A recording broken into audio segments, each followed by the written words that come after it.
Halo semua, gue Indra. Dan oke, di video kali ini gue akan membahas atau menceritakan alur cerita dari manga Chainsaw Man part yang kedua. So, tanpa basa-basi lagi, langsung saja.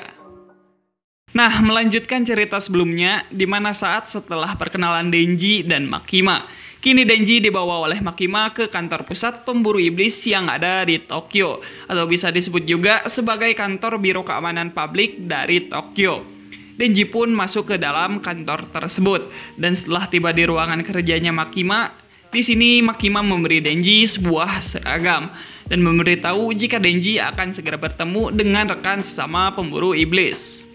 Kemudian setelah Denji selesai memakai seragam dan kembali ke ruangan kerja Makima, tiba-tiba muncul sosok pria dengan rambut diikat yang membawa katana.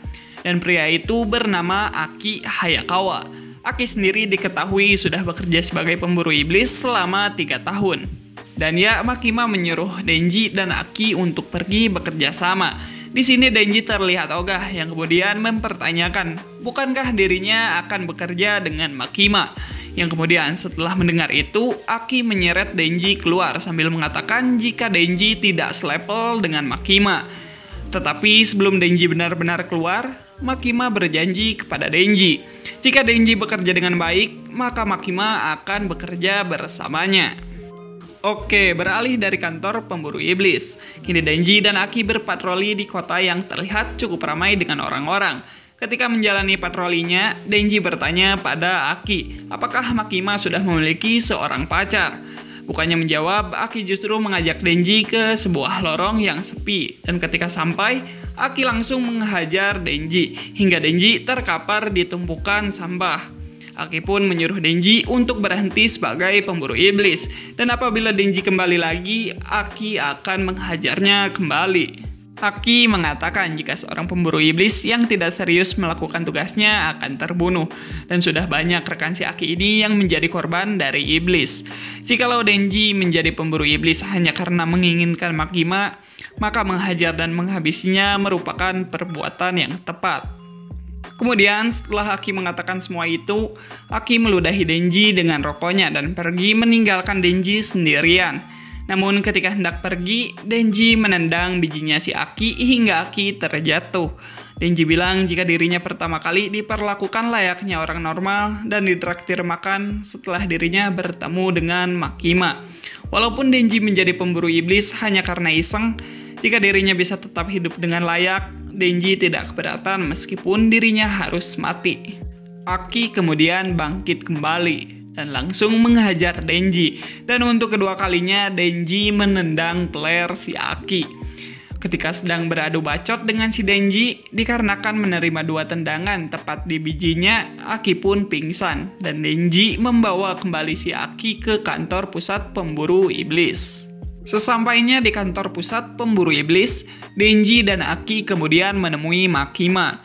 Denji berkata jika Aki diserang oleh iblis testis, akan tetapi Aki membantahnya. Melihat Denji dan Aki sudah akrab satu sama lain, Makima kemudian memasukkan Denji ke sekuad Aki Hayakawa. Makima juga memberitahu Aki jika Denji adalah manusia yang bisa berubah menjadi iblis. Karena Denji merupakan kasus yang langka, makanya Denji mendapat perlakuan yang istimewa, yang mana jika Denji keluar dari pemburu iblis atau melanggar apapun peraturan apa saja sebagai pemburu iblis, maka Denji akan diperlakukan seperti iblis yang lainnya.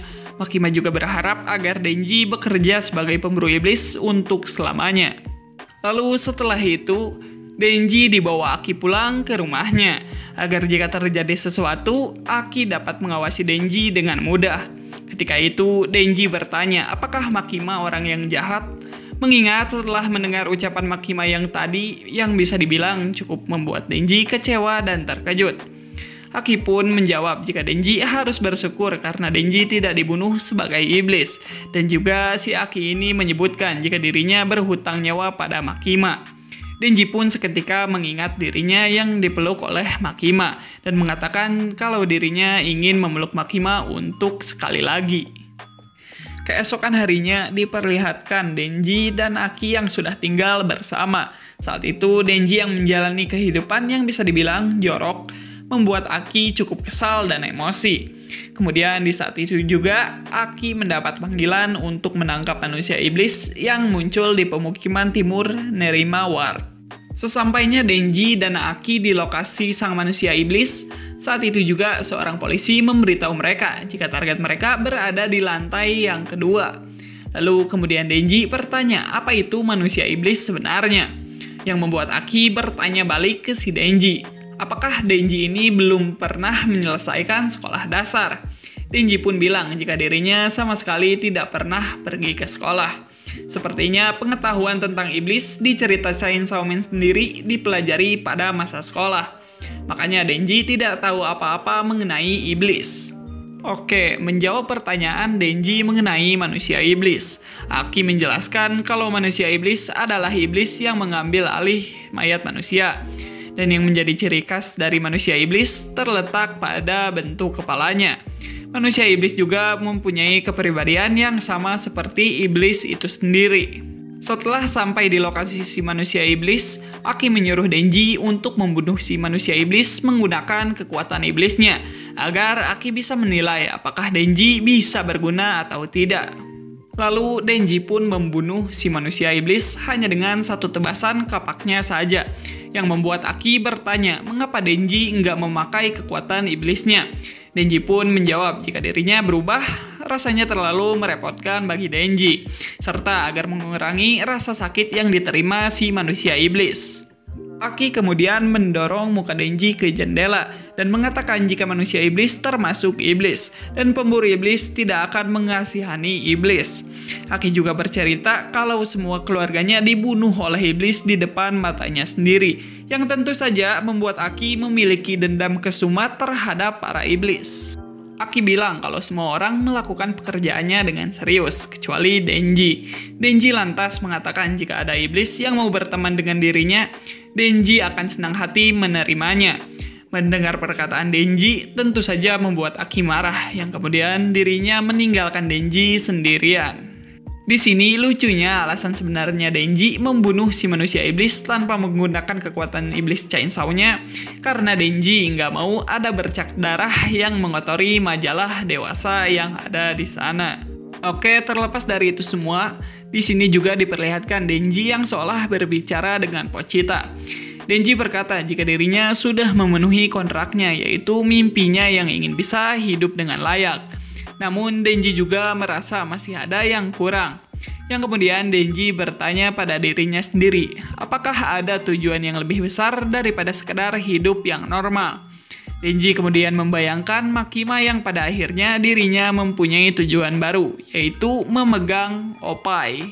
Cerita pun berpindah kembali ke kantor pemburu iblis, dan Denji masih berhayal tentang dirinya yang ingin menyentuh Oppainya Makima. Denji kemudian dimarahi Aki karena tidak fokus. Lalu di sini Makima memberitahu jika dirinya akan memasangkan Denji dengan seorang partner yang baru. Akan tetapi partnernya yang sekarang merupakan manusia iblis.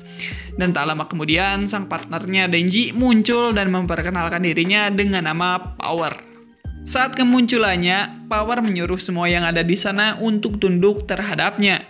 Melihat Power, Denji terlihat cukup antusias dan dengan senang menerima kehadiran Power. Sedangkan Aki hanya terdiam melongo melihat tingkah mereka berdua. Dan ya, itu juga menjadi akhir dari video kali ini. Terima kasih buat kalian yang udah nonton sampai habis. Kalau ada yang salah atau kurang, kalian bisa koreksi gue di kolom komentar. Jika kalian suka video kali ini, kalian langsung aja pencet tombol like-nya. Dan kalau kalian mau ngikutin alur cerita atau pembahasan mengenai Chainsaw Man ataupun anime dan manga lainnya, jangan ragu buat pencet tombol subscribe-nya. Sekian, gua Indra, dan sampai jumpa di video selanjutnya. Jane!